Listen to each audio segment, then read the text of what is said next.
Muchas gracias a la organización de Chiloé Oculto y gracias a todos ustedes que están presentes en esta presentación de la novela Los brujos del fin del mundo. Como es una ocasión especial para mí, porque esta es la cuna, estamos en la cuna de la recta provincia, ¿no? En la cuna donde se origina esta historia tan impresionante, tiene un significado para mí muy particular, ¿no?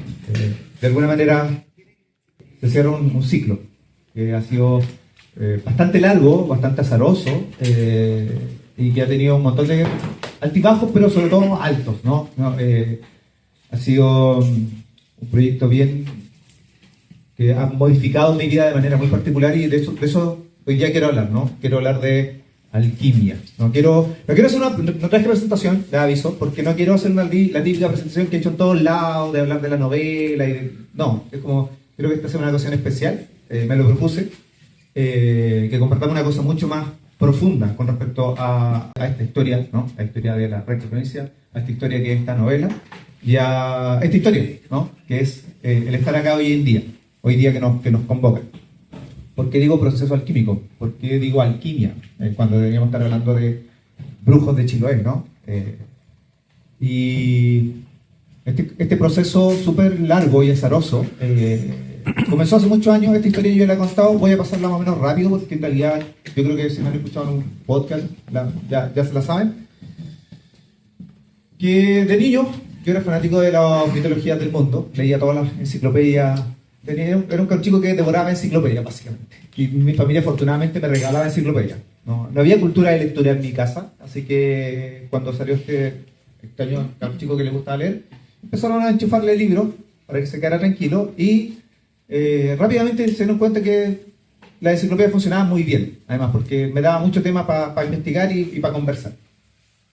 Pero en las enciclopedias, mi lugar favorito eran las mitologías. Entonces era fanático de las mitologías del mundo.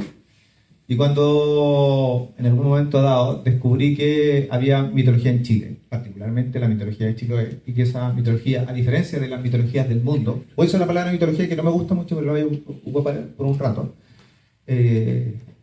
cuando descubrí que esa mitología, a diferencia de las mitologías del mundo, ¿no? de los griegos, o los romanos, o los egipcios, o los sumerios, todas las mitologías muertas, ¿no? Habían tenido su época de gloria, la gente creía en ellos y se habían acabado, o sea, y eran hoy un recuerdo. La mitología en Chiloé estaba viva.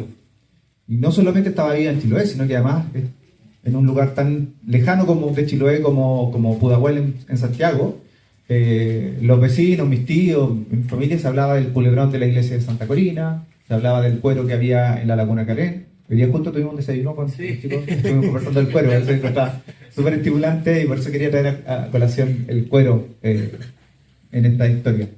Entonces, me di cuenta, muy chico, que vivía en un lugar donde y aquí no voy a poner la palabra mitología, donde el mundo simbólico estaba vivo, ¿no? A diferencia del resto del mundo.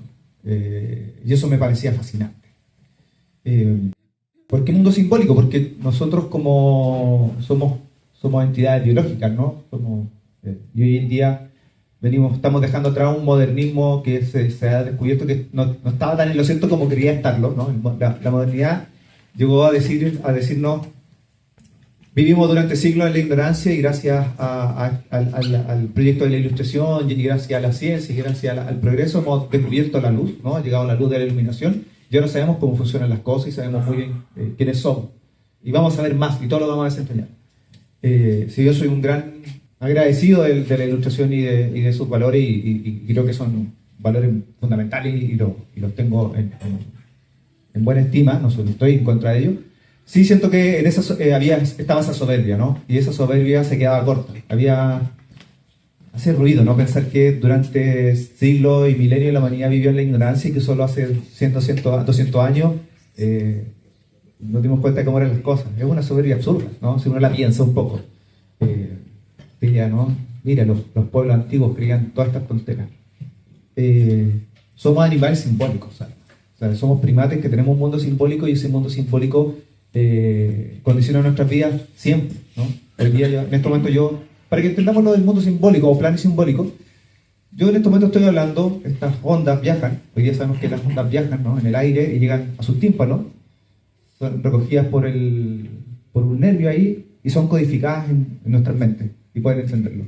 Pero ese proceso es una caja negra, eso no sabemos cómo ocurre.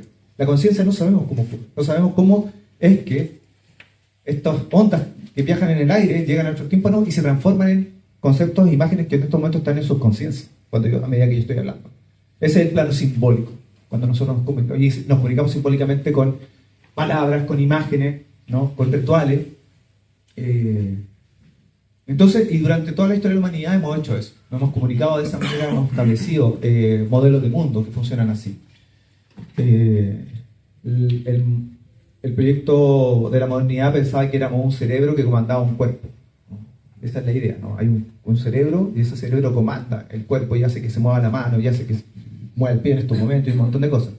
Hoy ya sabemos que no, hoy ya sabemos que el corazón se entera de cosas antes que el cerebro, ¿no?, y le manda señales al cerebro. Eso es un descubrimiento hace como 3 o 4 años de la neurociencia y lo encuentro alucinante.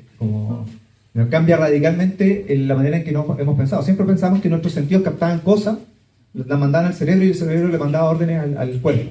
Y no, resulta que si en este momento hay una explosión, va a haber esa onda va a llegar a mí, digamos, y le va a dar una onda al corazón. Y es el corazón el que le va a decir al cerebro lo que tiene que le va a mandar órdenes. Que si comemos mucho azúcar nos vamos a deprimir porque hay en nuestro intestino una especie de cerebro, ¿no?, compuesto de una microbiota que se alimenta de ciertos alimentos. Y que si le damos azúcar, van a pedir más azúcar. Y la manera de pedir azúcar es deprimirnos, ¿no? Entonces, claro, antes pensamos, oye, el cerebro lo comanda todo y si uno tiene pensamientos negativos porque uno no está pensando bien y bla, bla. Entonces, cambiar la manera de pensar. No, hay que cambiar la manera en que nos alimentamos. ¿Qué tiene esto que ver con los ojos del fin del mundo? Se preguntarán ustedes. Alquimia, ¿ya? Alquimia, ¿no?, química. ¿Por qué para mí la palabra alquimia es clave en todo esto? Por 2 motivos. El más sencillo, y que a medida que pasa el tiempo me siento más envalentonado a decirlo, es porque hay una palabra en el juicio. Todos sabemos que, bueno, si no lo saben, se lo cuento en estos momentos. Está el archivo del juicio a los brujos de Chiloé. Y ese es el momento que a mí digamos, lo compara a la caída de un rayo, ¿no? Es el momento en que el mito, una historia mítica, ¿no?, una historia simbólica, se transforma en algo real, ¿no? Lo descubro, gracias a un amigo mío que viaja a Chiloé, me trae un libro de Mauricio Marino y Cipriano Osorio, descubro que los brujos de Chiloé no eran solamente parte del bestiario de criaturas míticas del archipiélago, ¿no? Digamos, si uno veía cualquier diccionario estaba la piscoya, el trauco, el caluche, los brujos y así, ¿no? Pero los brujos no, habían sido reales, tenían nombre y apellido, tenían edades, habían vivido en lugares, habían vivido aquí, caminaron por estos mismos lugares, ¿no? Eso es alucinante estar acá, caminando por los lugares que caminaron Aurora Quinché, Mateo Coñocán, José María Marimán. Eso es los brujos, ¿no? Y estos personajes que eran míticos eran reales. Es como, y no dejan de ser míticos, y eso es lo que a mí me parece maravilloso, ¿no? No dejan de pertenecer al mundo simbólico. Son las pocas ocasiones en que seres humanos se trascienden, ¿no?, el plano material que nos toca a todos y se convierten además en símbolos. Y en estos documentos, que además pueden encontrar el libro de Francisco K. Pérez, que sacó un libro que es sobre el juicio y que además lo traduce a nuestro castellano actual, lo que hace que sea mucho más fácil su lectura. Se lo recomiendo porque yo que leí los archivos del juicio un montón de veces, 30 veces mínimo, para poder escribir la novela, es bastante árido el documento original. Y hay una palabra ahí que se repite unas cuantas veces, que es la palabra alquimia. Cuando leí por primera vez el juicio, como ya había leído libros de folclore, pasé por alto la palabra. Porque los libros de folclore, normalmente cuando hablaban de la llave de alquimia, que es cuando mencionan la palabra alquimia los grupos, durante el juicio, ¿no?, tenemos una caverna en Kikaví donde nos reunimos, tenemos un libro, el libro de arte, que después en el folclore se transforma en el edisorio, pero ellos lo llaman libro de arte. También la palabra arte acá no es menor. Y tenemos una llave de alquimia. Y entre paréntesis decía metal. Y normalmente en los libros de folclore decían, los brujos llamaban llave de alquimia una llave hecha de metal. Y le decían, al metal lo llamaban alquimia. Y yo me había quedado con eso, pero después, un poco más grande, decía, pero esto es absurdo. Normalmente los ocultamientos son al revés. Ocultamos una palabra con características mágicas o esotéricas, la escondemos con una palabra de uso común para que el resto, el no iniciado, no se entere. Entonces lo más lógico era que si los brujos tenían una llave de alquimia, pero que no querían que el escribano que estaba tomando la declaración supiera de ello, me habrían dicho, no, teníamos una llave de metal. Y listo. No habrían dicho una llave de alquimia y después no, en realidad estamos hablando de una llave de metal, ¿no? Es muy raro. Mi hipótesis es que cuando el escribano está tomando nota y dice, Mateo Coñecar, por ejemplo, o José Aro, habla de la llave de alquimia, ¿qué cosa? Ah, metal. Esta es una cosa que tiene que ver con el metal. Listo, metal, puso el escribano. Esa es mi hipótesis, no tengo cómo comprobarla. Pero creo que eso es lo que tiene que haber ocurrido. Lo importante es que yo hablaba de una llave de alquimia. Y para uno, digamos que la palabra está, digamos, sobre todo nosotros los freaks que estudiamos estas cosas y hacemos esta investigaciones y recopilamos datos, la palabra alquimia es una cosa que uno conoce desde más o menos chico. Pero ¿por qué un campesino huilliche del siglo XIX conoce la palabra alquimia? Eso es lo que a mí me parece que no se le ha puesto el énfasis ahí. Pero mi trabajo escritural, por si acaso, si quieren hacerme preguntas, que me pregunten, porque mi idea es que esto no sea una... me puse a hablar, ya me meto en un modelo y me pongo a hablar. Pero mi idea es que esto sea más una conversa, ya que esto sea especial, ya que sea más comunitario. Mi proceso escritural es un intento que creo que cada vez más exitoso de juntar el mundo consciente con el mundo subconsciente, ¿no? Que yo siempre cuento que hay dos tipos de escritores, ¿no? Esto no lo cuento yo, lo dice todo el mundo. Hay dos tipos de escritores, los de brújula y los de mapa. Los de brújula son los que se sientan con una idea vaga. Hoy día voy a escribir acerca de el pescador que está aquí. Y listo, y se sienten y se ponen a escribir y se van surgiendo ideas y las van elaborando y las van desarrollando y terminan con un libro.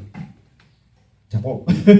Yo no, yo necesito tener principio, desarrollo, desenlace. Necesito saber perfectamente qué ocurre en cada hito de la historia, porque si no, no me dan ganas de escribir. Soy un escritor que no le gusta escribir. Entonces, a mí lo que me gusta es inventar historias, escribir la manera en que tiene que llegar. Entonces, la parte a la que chuteo más. Y curiosamente, claro, una vez le dije a alguien, no, es que a mí no me gusta escribir, y al lado tenía los 5 cuadernos universitarios escritos a mano de la novela. Pero Miguel, lo que dice no tiene sentido, pero que uno hace cosas que no le gustan por el amor al oficio, ¿no? Entonces, a mí el acto de escribir es un acto que no escribo cualquier cosa, no es como que yo me pica los dedos por escribir, también me pica la cabeza, me pica la guata por contar historias. Entonces, y cuando digo cabeza y guata es porque, por un lado, hay un proceso muy de cabeza, que es ordenar en una escaleta muy claramente cada hecho de una historia. Pero en esa construcción arquitectónica, ¿no? de armar una estructura muy diáfana, muy limpia, ¿no? Que quede muy bonita, apolínea, siempre me gusta que ocurra algo, una especie de... se instale algo que yo no sé muy bien qué es, que lo dejo ahí y que en un momento dado tiene que echar abajo ese edificio y producir algo, ¿no? Y esa es la parte de la guata. Entonces me muevo también por esa... Entonces, cuando estaba escribiendo esta novela, me puse varios pies forzados. Uno era, el principal para mí, era el mismo modelo, porque yo siento que uno tiene que, digamos, imitar a los grandes, aunque no llegue, pero me puse como objetivo hacer lo mismo que había hecho Lamour con From Hell con Jack el Destripador, ¿no? Las metas que se pone uno, ¿no? Y una de las cosas puntualmente era que todos los hechos descritos en From Hell o estaban basados en un documento de la época que decía que aseguraba que eso había ocurrido, o si era inventado no contradecía ningún documento de la época.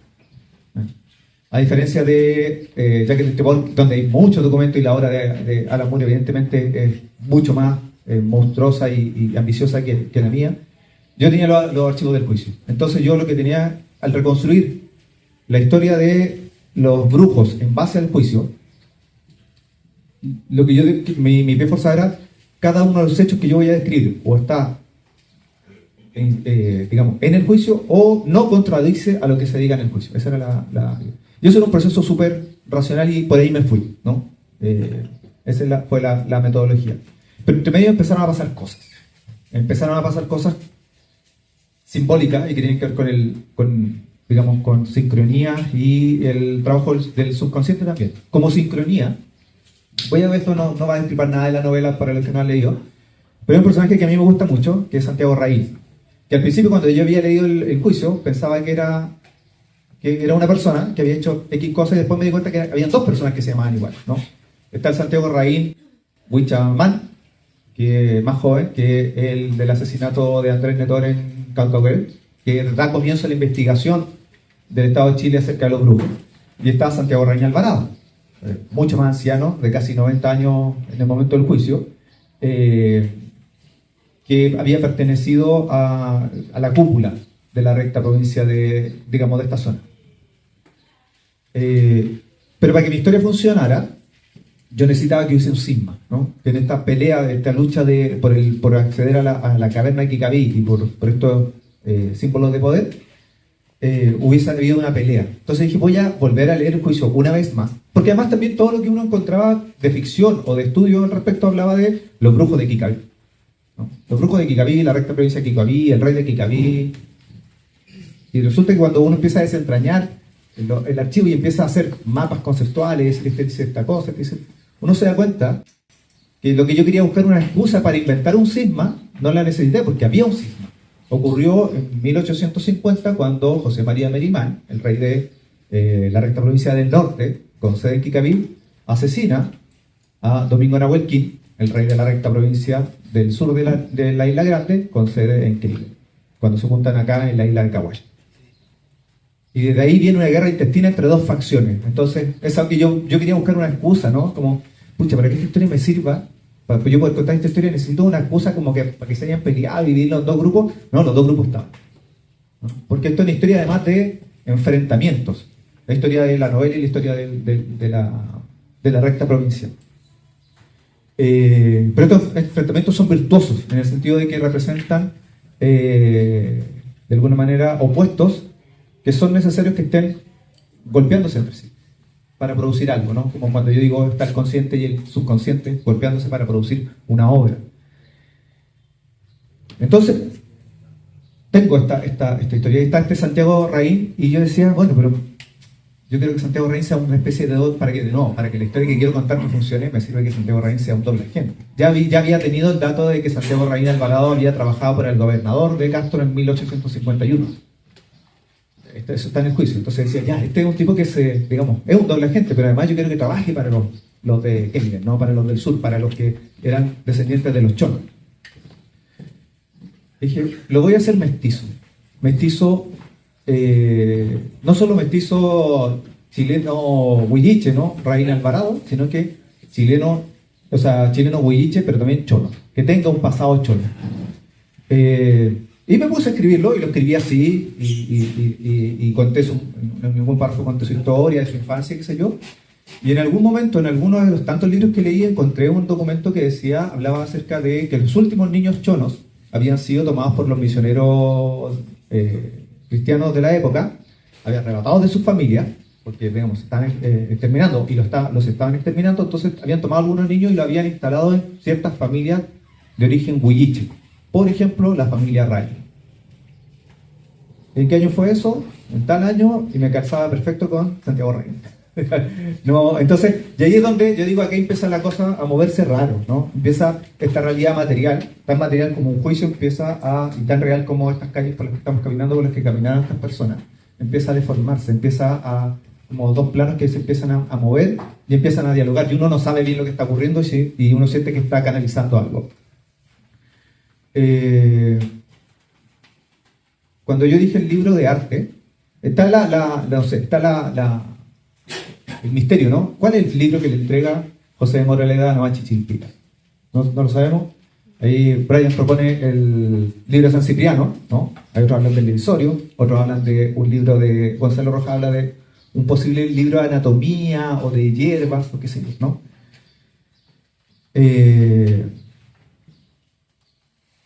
Yo no sé cuál es. Yo en mi libro propongo un libro ficticio, porque no quería casarme con ninguno posible real, digamos, no quería, de nuevo, ¿no? Tratando de mantener esta zona liminal en la que están estas dos fuerzas en pugna, se genera una zona liminal, y a mí me interesa evitar esa zona liminal. Entonces decía, como estoy escribiendo una ficción, afortunadamente estoy escribiendo una ficción, y nadie me va a pedir accountability al respecto, voy a decir que es un libro ficticio, un libro, en cierto sentido, que no es real, pero que es real igual porque es un libro que nos afecta igual en la vida, ¿no? Todos hemos escuchado hablar de ese libro, pasan cosas con ese libro pese a que no existe.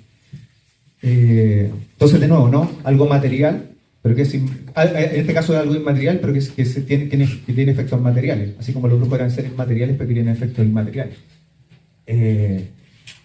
Pero sí me parecía, en algún momento dado de la historia, no, todavía no. Sí me parecía que el libro tenía que ver con ciertas temáticas. Mientras estaba trabajando en el libro, y como les hablaba al principio, para mí los símbolos son muy importantes. Estoy hablando del plano simbólico. Los símbolos se reflejan, digamos, de diferentes formas, y una de esas es el símbolo visual, ¿no? El logotipo, por ponerlo de alguna manera. A mí me encanta diseñar logotipos, soy de formación diseñador, y me encanta diseñar logotipos. Era como lo que más me gustaba cuando ejercía como diseñador. Porque es una manera de captar muchos conceptos, ¿no? Captar una vibra, captar algo que tiene muchas aristas y tratar de reducirlo a algo mínimo que, si tú lo ves, sabes, le estás comunicando al otro exactamente lo que es, ¿no? Los arcos dorados del McDonald's. Vemos esa M amarilla, fondo rojo, y sabemos que ahí hay una hamburguesa. No necesita decir hamburguesa, ¿no? Necesita decir hamburguesa en 1 minuto, no. Hamburguesa en 5 minutos, no. Vemos los arcos amarillos y sabemos lo que es. Eso es el lado malo de los logotipos también, pero también es como su gracia. Y yo soy practicante antes practicaba algo que se llama magia del caos, y hoy día practico algo que se llama magia ceremonial. Los caminos de la magia del caos me han llevado a la magia ceremonial. Si tienen dudas me preguntan. Esta es una conversa para que conversemos y yo aclare sus dudas. Y dentro de la magia del caos está esto, ¿no? Cuando uno quiere generar un efecto en la realidad, ¿no? Uno implanta una idea inmaterial, ¿no? En la realidad uno lo que hace es transformar esa intención en un símbolo, en un sigil. Y eso uno se concentra, ¿no? Concentra su conciencia por un momento y solo visualiza, solo se concentra. Y lo único que existe dentro de tu mente es ese símbolo, y ese símbolo se carga, y por algún motivo, lo he comprobado innumerables veces, afecta la realidad. Yo no sé por qué, ¿no? A mí no me gusta dar explicaciones de cómo funcionan estas cosas, me gusta más observar el fenómeno y repetirlo a ver si sigue funcionando. Tengo un afán más bien científico al respecto. ¿Qué es lo que me ha llevado a la magia ceremonial, ¿no? Como ese approach científico con respecto al fenómeno de la magia, es lo que me ha llevado cada vez más a seguir el camino de Aleister Crowley, que tenía ese mismo ímpetu. Entonces, en mis historias, cuando estoy escribiendo historias, normalmente diseño símbolos. Me salen, ¿no? Como empiezo a diseñar un símbolo, este personaje, o invento una orden secreta, ¿no? Invento una sociedad secreta, o invento una organización que se dedica a investigar, y empiezo a inventar símbolos, y empiezo a inventar el logotipo, y termino, y algunos de esos ven la luz del día y otros se quedan guardados. Pero siempre lo he hecho, ha sido una cosa bien intuitiva. Y quería diseñar un símbolo para la recta provincia, las patitas. Como el santiaguino le va a diseñar un símbolo en la recta provincia, miren. Al principio no quise, al principio iba a poner solo el símbolo de las dos serpientes, Trechene y Kaikai, que encuentro las dos potencias, ¿no? Pero rápidamente surgió la idea, y en un momento dado pensé, claro, en esta historia que estoy contando son muy, muy importantes los 4 mundos, ¿no? Los 4 mundos horizontales, ¿no? Norte, sur, este, oeste, fundamental en el Melibuchan Mapu, la cosmovisión mapuche, y los 4 mundos verticales también, pues. Este plano, ¿no? La Minche Mapu, la tierra de abajo, la Mapu, y hoy olvidé el nombre, pero la tierra de más arriba, ¿no? Hay una tierra arriba donde están los la buena Mapuche, y la que está más arriba donde están ya los antepasados que se han convertido en deidades, ¿no? Entonces tenemos 4 planos también horizontales. Y entonces el símbolo, la idea de poner el Melibuchan Mapu, el símbolo del Pultrún, en el símbolo de la recta provincia era evidente, ¿no? Además también en algunos diccionarios de mitología mapuche decían que el número 4, Meli, era el número sagrado de los brujos. Entonces me acuerdo con Darwin, que ayer con mi amigo conversamos, ¿por qué será? Y era tan evidente, como, pero loco, es obvio, ¿no? Entonces tenía que tener este símbolo. Y si yo tenía algo claro desde que partí a escribir esta historia, era que la primera imagen era Venus. Por varios motivos, entre ellos que soy Tauro. Entonces para mí la estrella de Venus siempre ha sido, desde muy chico ha sido importante. Y una de mis primeras experiencias psicoactivas, pude ver a la Venus con sus 8 rayos. Es una cosa impresionante, como muy loco. Entonces era ese mes, ¿no? Estrella Venus con sus 8 rayos, y iba a poner la estrella Venus con sus 8 rayos, ¿no? La Buñuelve, que todos conocemos. Pero en mi investigación empecé a encontrar fotografías de él. O sea, primero que sabía que el movimiento Huilliche acá ocupa la estrella de 7 puntas y no la de 8. Y dije, bueno, pero eso será algo moderno, tal vez un movimiento político para diferenciarse de los movimientos del norte, ¿no? Una especie de gesto de autonomía.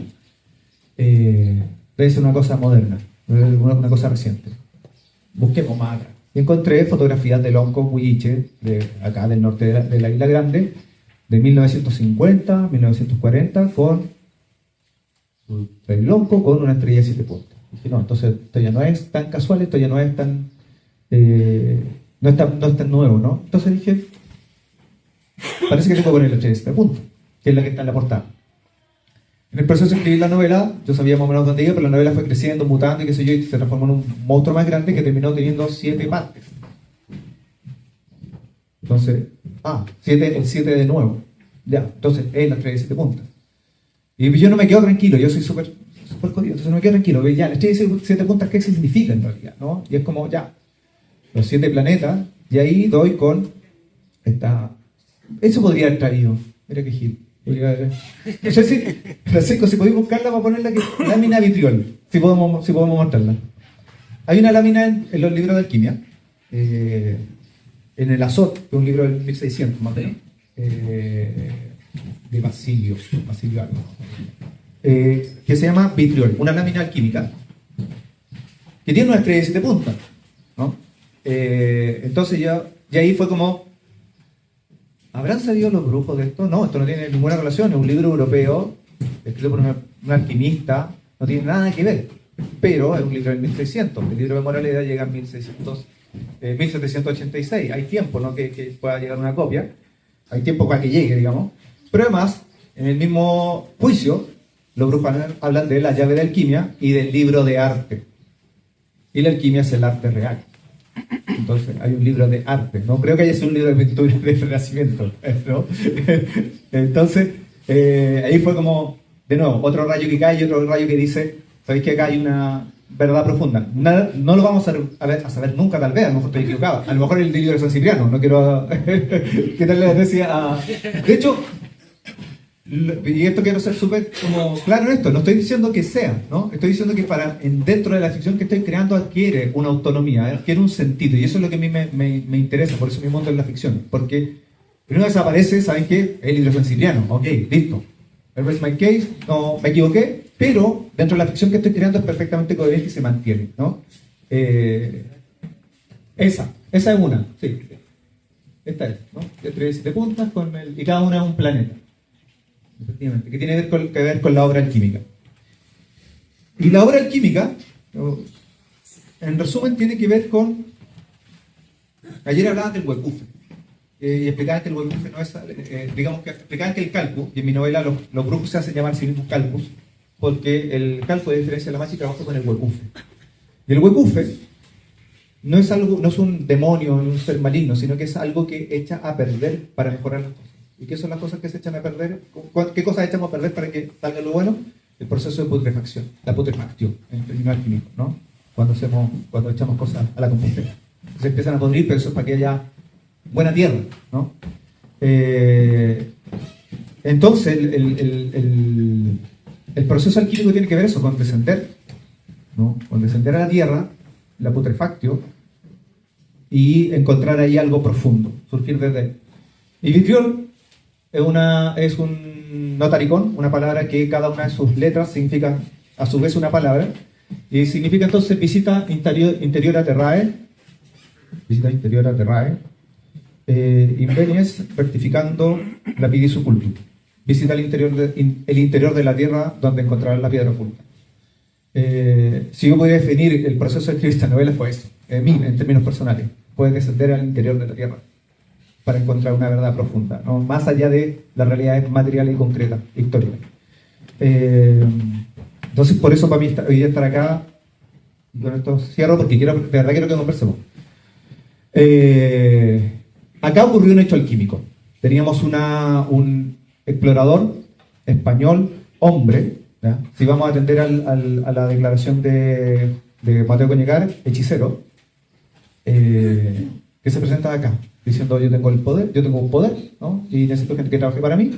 Y los lugareños llaman a la mujer más poderosa del lugar, a la Machi, una mujer, ¿no?, aborigen, de poder. Acá. Entonces un hombre español, un hombre europeo y una mujer originaria, pero no solamente eso, es un hombre de agua, es un navegante, una mujer de la tierra, Mapuche Huilliche. De nuevo un enfrentamiento, Caikai Tren, agua y tierra. El mito de Caikai Tren lo contaron ayer y lo voy a pasar un poquito rápido, pero es básicamente hay una batalla entre estas dos serpientes, la serpiente de tierra y la serpiente de mar, y la serpiente de mar, la serpiente de tierra, para salvar a la humanidad de la serpiente de mar, hace que suban los cerros, y ellos tienen que ir subiendo los cerros también, pero también para ayudarles los transforman en animales para que puedan subir más rápido. Entonces algunos seres humanos se transforman, esta es una de las variantes del mito, obviamente, se vayan transformando también en animales para que puedan correr más rápido hacia las cumbres, ¿no? Y los que caen al mar se transforman en animales acuáticos, ¿no? Esa es un poco la idea. Y en esta historia tenemos un hombre, de nuevo, que se transforma en animales, y una mujer que retira el mar. Es una especie de diálogo inverso, ¿no? Una especie de imagen espejo del mito de origen del mundo, ¿no? El mito de origen de la recta provincia, o el relato de origen de la recta provincia, porque está ahí, como decía Francisco, en el límite entre la leyenda y el mito. Tenemos elementos míticos, como Tilpina, y tenemos elementos legendarios, como José Moraleda. Está dialogando con el mito de origen de Caikai Tren.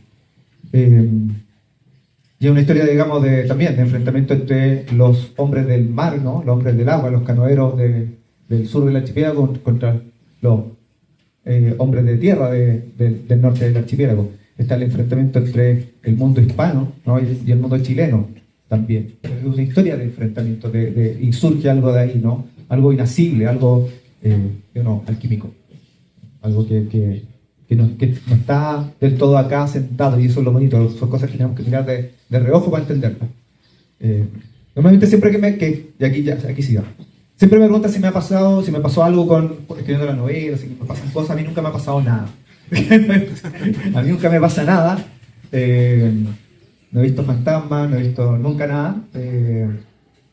Y hay un autor que para mí es un autor de cabecera, que se llama Patrick Harpur, que tiene un libro que se llama Realidad Daimónica, que precisamente habla de esto. Todos estos fenómenos que llamamos sobrenaturales, y que el mundo racional moderno desestimó como superchería, en realidad son un fenómeno que uno puede ver en toda la historia de la humanidad. Y ese fue un objetivo mío al escribir la novela, ¿no? Entender este fenómeno histórico, mítico, simbólico, dentro de ese marco, ¿no? Dentro de esa óptica. Yo no podía escribir desde la mirada del chilote, porque no lo soy, entonces iba a escribir desde la mirada de un santiaguino, pero particularmente un santiaguino que practica estas cosas. Y lo que dice Patrick Harpur es que los que observamos este fenómeno, ¿ya? Intentamos estudiar este fenómeno, no lo vemos, ¿no? Porque este es un fenómeno que se ve de costado. Estamos un poco malditos, ¿no? Es como al elegir este camino, seguramente nunca voy a ver nada, ¿no? Porque no se puede ver de frente, se tiene que ver de refilón. Y eso es lo que por último logro en mi obra, ¿no? Que surjan estas cosas de las cuales yo no soy consciente y se materializan de alguna manera. Y este lugar en que estamos, como tiene todo eso, ¿no? Pero no solamente folclore, ¿no? Eso de verdad, yo estoy convencido, es un fenómeno muy profundo, ¿no? Y es una de las últimas zonas en el mundo donde sigue vivo, y eso me parece maravilloso, me parece como cuando los irlandeses hablan de los cruces de camino donde aparecen las criaturas féricas, acá hablamos de los cruces de camino donde aparecen los brujos con sus luces del Mapuche, ¿no? Donde alguien persigue al monstruo del lago Ness, ¿no? Y cuando llega donde está el monstruo, lo avista y se ve que se está moviendo, y llega y lleva un tronco. Y acá es lo mismo, en los relatos del Caleuche, y cuando voy a buscar el Caleuche, cuando llega un tronco también, ¿no? Y esas luces en la superficie que aparecen. hay una zona liminal donde nuestra conciencia racional y perfecta se quiebra y dialoga con el mundo, dialoga con el ánima mundo y con el ánima del mundo. Y ese es el punto de esto, ¿no? Y eso es lo que es el proceso alquímico, finalmente. Es como un diálogo entre el microcosmos, que soy yo, y el macrocosmos, que son ustedes, son este lugar, estoy en todo el universo. Creo que como primate, como mundo simbólico, es una oportunidad maravillosa que tenemos para vivir la existencia. Eso quería contarles hoy día en vez de hablar de la novela como hablo en todos lados. No sé si tienen preguntas. Sí, dale. Miguel, gracias. Igual es distinto verte conversar ahora con el tema de la novela. Estuve cuando lanzó el Sangre de Tronco, estuve en otro lanzamiento. Y sí, se siente mucho más natural ahora que lo presentas así, este espacio de conversación. Como dos cositas y después te hago una pregunta. Hace poco leí una historia, igual en estas voladas como ficcionada, que hablaba de que el libro que le entrega a Moraleda, y esto ya es una conjunción de mitología, es un Necronomicon, que es la traducción latina de Olaus Wormwood de 1228, y ese es el que trae Moraleda, y ese es el que se estudia. Y acá también, por la relación de que el gran primigenio dormido está más o menos al frente de acá, que tiene esto del navegante que viene de allá, de Europa, pero es como una volada muy, muy extraña y en ciertas cosas coincide y en otras no. Pero es, como te digo, un trabajo de ficción ahí entre medio y de repente da para pensar ahí, puede hacer una reflexión acerca de eso. Como aporte igual dentro del mundo de la alquimia, esto de el cambio equivalente y el ir transformando cosas para crear otras. Nosotros hacemos una alquimia muy común y que yo creo que se hace casi todos los días, que es preparar la comida. Tenemos muchos ingredientes por separado que generan un plato nuevo cuando nosotros lo presentamos en la mesa. Y ese acto ya es hacer alquimia. Somos unos magos en cierto sentido, en la palabra magi de su raíz. Y creamos alquimia todos los días y no nos damos cuenta. Hay muchas cosas que hacemos alquímicamente de manera natural y no nos damos cuenta de ello. Y la pregunta va no tanto relacionada con si te pasó algo raro, sino que el haber revisado el juicio de los grupos y más la información que tú tenías, y habernos contado que eres alguien que prepara todo antes de comenzar el trabajo, ordenar todo esto con las fechas, con los nombres, con lo que tú conocías, fue muy complicado. ¿Encontraste de repente a alguien que te aportó algo y tuviste que volver a remaquetarlo todo? Sí, a ver, primero bueno, voy a spoiler un poco. El libro que está en la novela también es el Necronomicon. Sí, por varios motivos que no voy a spoiler, pero sí, el Necronomicon. Pero precisamente lo que quería es que fuese un libro de ficción. No quería casarme con un libro real para mantenerme en no congelar eso, sino que mantenerlo en el aura de lo no existente. Una de las cosas que me gusta del Necronomicon es que es un libro daimónico. No existe, pero tiene efecto en la realidad. O sea, hay gente que ha ido a buscarlo a librerías, o sea, a bibliotecas, ¿no? Y se supone que hay una ficha en la biblioteca de Buenos Aires que es Borges. O sea, esos son efectos daimónicos, ¿no? Es como, los ovnis parece que en realidad no existen, pero sí dejan huellas de aterrizaje. Eso es un fenómeno daimónico. Y sí, también era, bueno, Kai, Cthulhu. Ya. Sí. Y la segunda pregunta era sobre el proceso. Fue horrible. Tuve que anotar y tenía libretas con fichas, con fechas. Tenía de verdad una pared como el meme, como con líneas. Porque claro, uno dice, el juicio. Claro. Por un ejemplo, José, no sé, creo que hoy día lo olvido, pero creo que es Mateo Cañecar que dice que Miguel Atocol le pasa el libro de arte a José Aro. Y en la declaración José Aro dice, no, a mí no me lo pasaron. Yo vi que se lo pasó a Nancuante, ¿cachai? Y Nancuante dice, no, yo vi que se lo pasaron a Aro, pero Aro se lo pasó a no sé qué. Entonces, tienes tres versiones de un simple hecho y es como, y vaya armando diagramas de flujo y como, ya, opción A, esta, opción B, esta opción. Y de verdad tenía preguntas, como, ¿quién se lleva el libro? ¿Quién es la llave de alquimia? ¿Por qué se pierde la ubicación de? Porque también es como la cueva de Kikaví, los grupos se dejaron de reunir en la cueva de Kikaví 5 años antes del juicio. Entonces cualquier descripción que diga llega al Estado de Chile y lo saca de la caverna, eso no es cierto. En el juicio está establecido que con la muerte de José María de Merimán se pierde la ubicación. Además es muy loco porque te dicen la ubicación es la casa de Aurora Quinche, se toma ese sendero, se baja por la quebrada. O sea, cualquiera que sepa dónde está la casa de Aurora Quinche puede decirme y vamos a buscar la caverna, la ubicación original de la caverna. Pero esa entrada se pierde en 1875. Y la lucha intestina que se da, digamos, mientras gobiernan los Coñocaros o gobierna Carimoney, porque además hay un montón de cambios de mando ahí, y golpes de Estado y qué sé yo, son por descubrir la entrada a la caverna. Entonces, también ese tipo de cosas tuve que ir modificándolas, afortunadamente, antes de escribir la novela. Que es bueno que no a partir de. Porque había partido ya y se juntan en la caverna. No, estaba cerrada el año 1875. Entonces, sí, fue súper exhaustivo, porque además era un español antiguo, son declaraciones contradictorias, tenía que casarme con alguna en algún momento. Y también corroborar ciertas cosas con la misma historia, digamos, leí mucha historia de Chiloé, ¿no? de formas de vida, costumbres, para que me cuadraran con lo que estaba armando. Entonces, también se fueron presos, o sea, Santiago Rein estuvo preso en tal fecha, ¿no? Había cárcel acá, no había cárcel.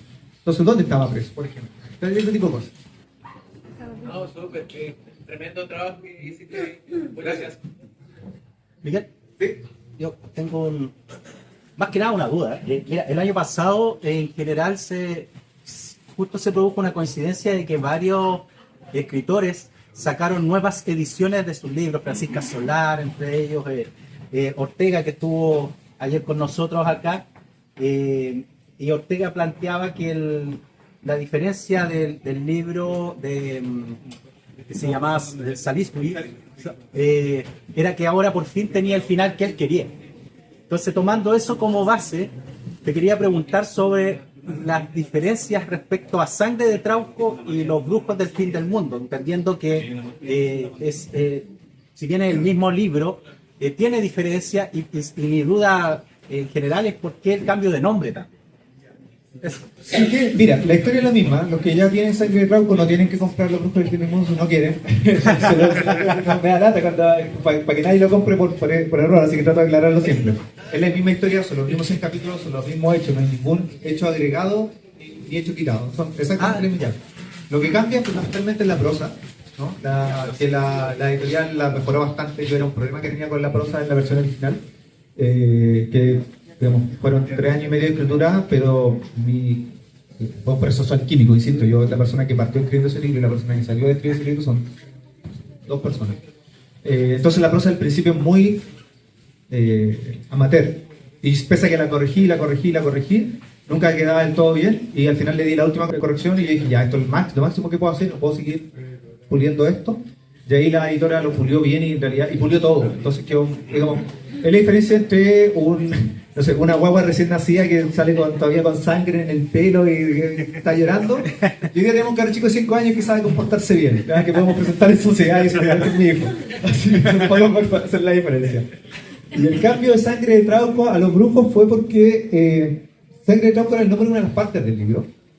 Y a mí me gustó para título, porque al principio se iba a llamar La Recta Provincia, la novela, ese era el working title, ¿no? Y me pasó que, porque al principio eran 2 novelas, era una, la historia de los brujos, que se llama La Recta Provincia, y la otra era la historia de Petra Urdemales y Julián Bau, que están investigando los crímenes en el presente, eran 2 historias. Pero como la serpiente trenchénica y Caín empezaron a entrelazarse y a juntarse, y al final era una sola historia lo que estaba escribiendo. Entonces, no tenía título, no podía llamarse La Recta Provincia porque ya no era sobre la Recta Provincia solamente, ni podía llamarse, pero tampoco tenía un nombre para la otra historia. Entonces dije, ¿sabes qué? Sangre de Trauco parece que es. Me gustaba la sonoridad y todo eso.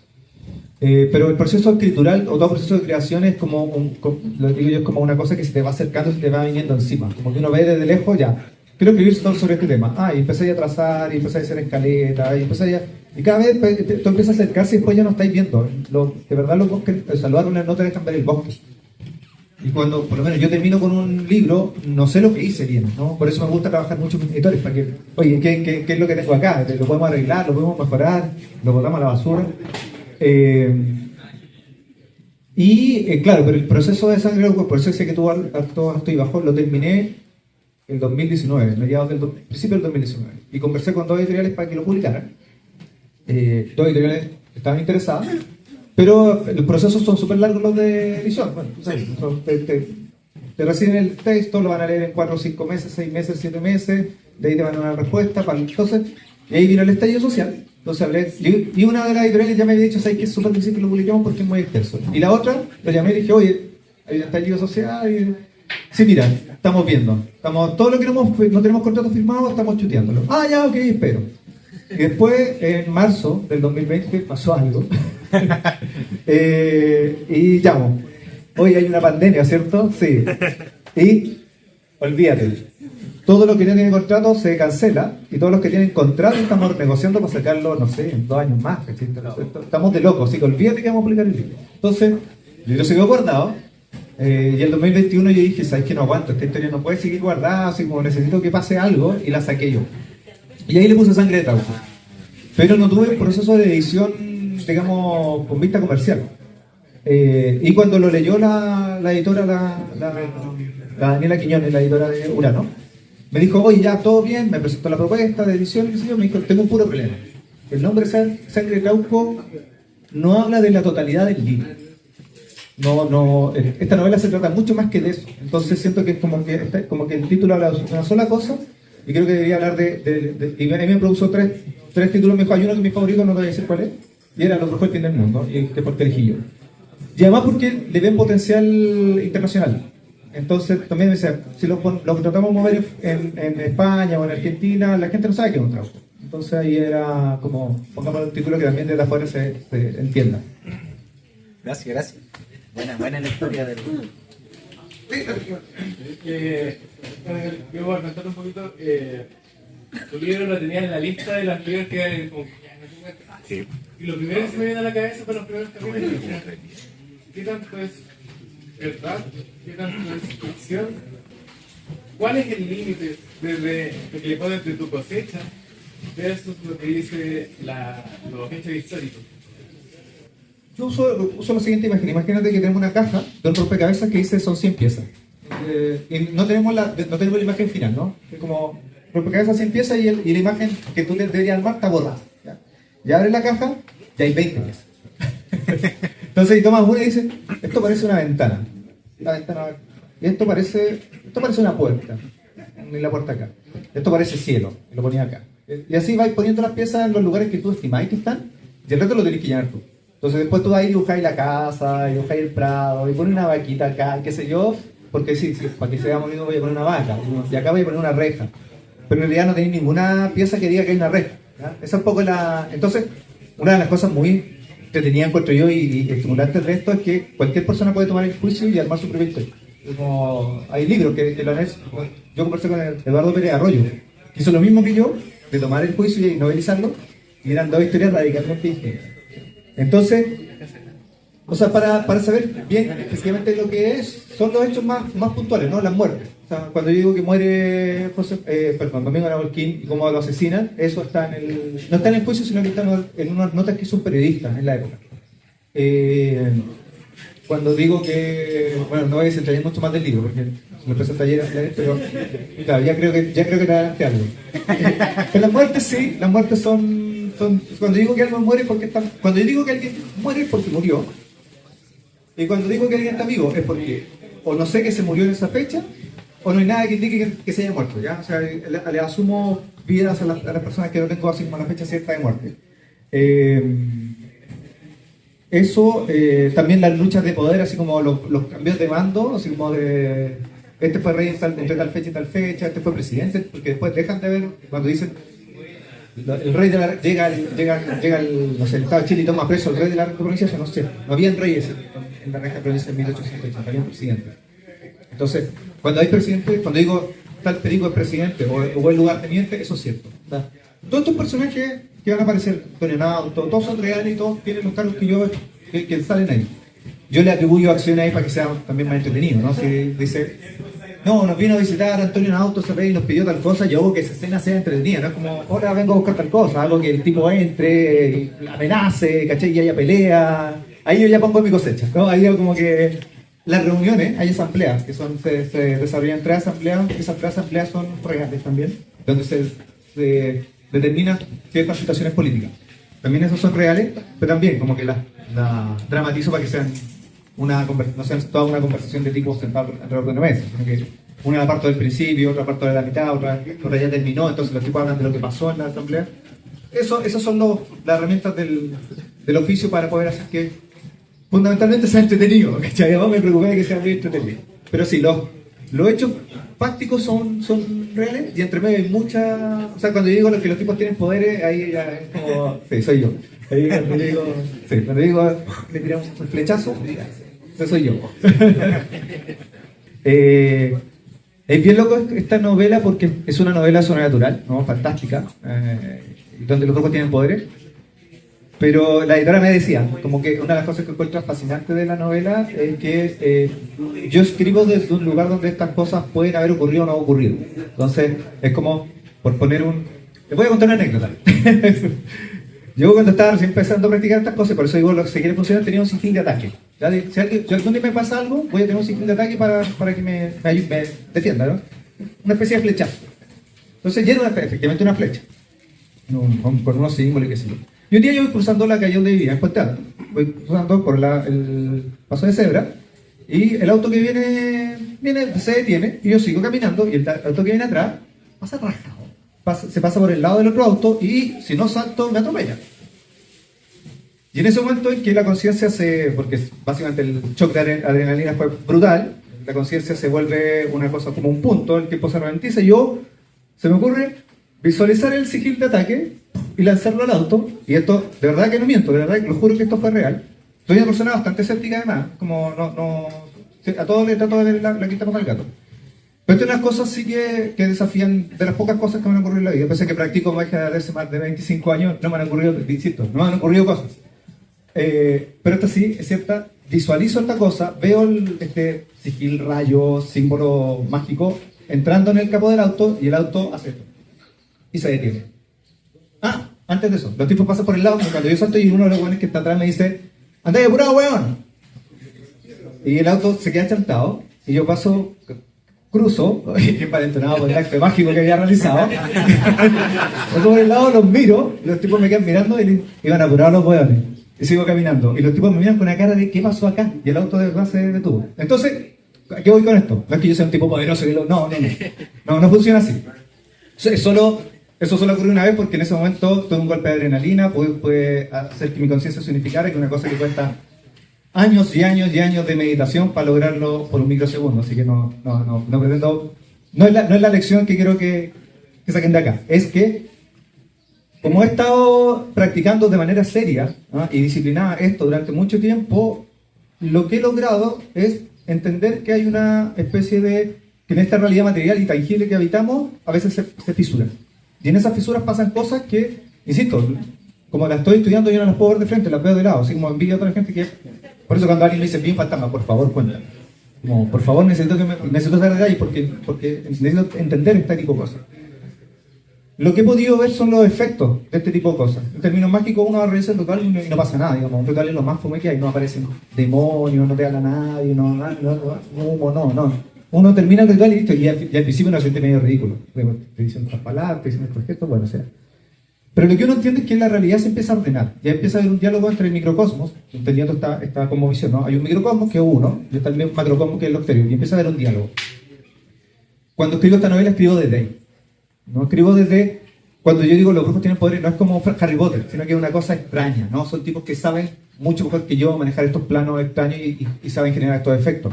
Pero lo escribo desde un lugar que es también muy material. Hay una frase de la novela que es la que le gusta mucho, porque a la editora le gusta porque ejemplifica cuando yo digo, y que justo en Tomás me contaron acerca de ciertas personas que no pueden cruzar al archipiélago después del juicio, y que es una cosa que está en la novela. Entonces, son esas cosas que yo escribí, digamos, y después resultaron ser reales. Entonces, y que no pueden volver, que cada vez que tratan de volver, se enferman, se quedan una pata, se echó a perder el auto, hubo un desvío y no pueden. Entonces, y es como, y hay una parte donde alguien dice acerca de estas personas que no pueden volver y dice, y el tipo más escéptico de la novela dice, ya, pero ¿cómo va a ser eso, cierto? Dice, no, mira, al principio lo que hacemos es, si sabemos que va a viajar, mandamos a alguien que le quiebre una pata. No es tal cual te dice la novela. Y si cruza, o sea, y si va a cruzar en el bote, le echamos a perder el bote. Y nos encargamos de que le cueste, y eso va quedando, y finalmente nadie cruza. Va quedando, y finalmente, por algún motivo, eso empieza a funcionar solo.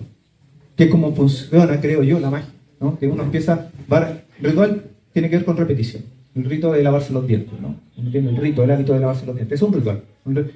Esto de Hollywood de que, encontré el Necronomicon, voy a hacer un ritual y sale algo, demonio, no es así. Uno tiene que repetir hasta que esas imágenes empiezan a impregnarse en tu psique y uno empieza a ver lo que tiene que ver, pero porque en realidad he estado haciéndolo todos los días durante 3 años.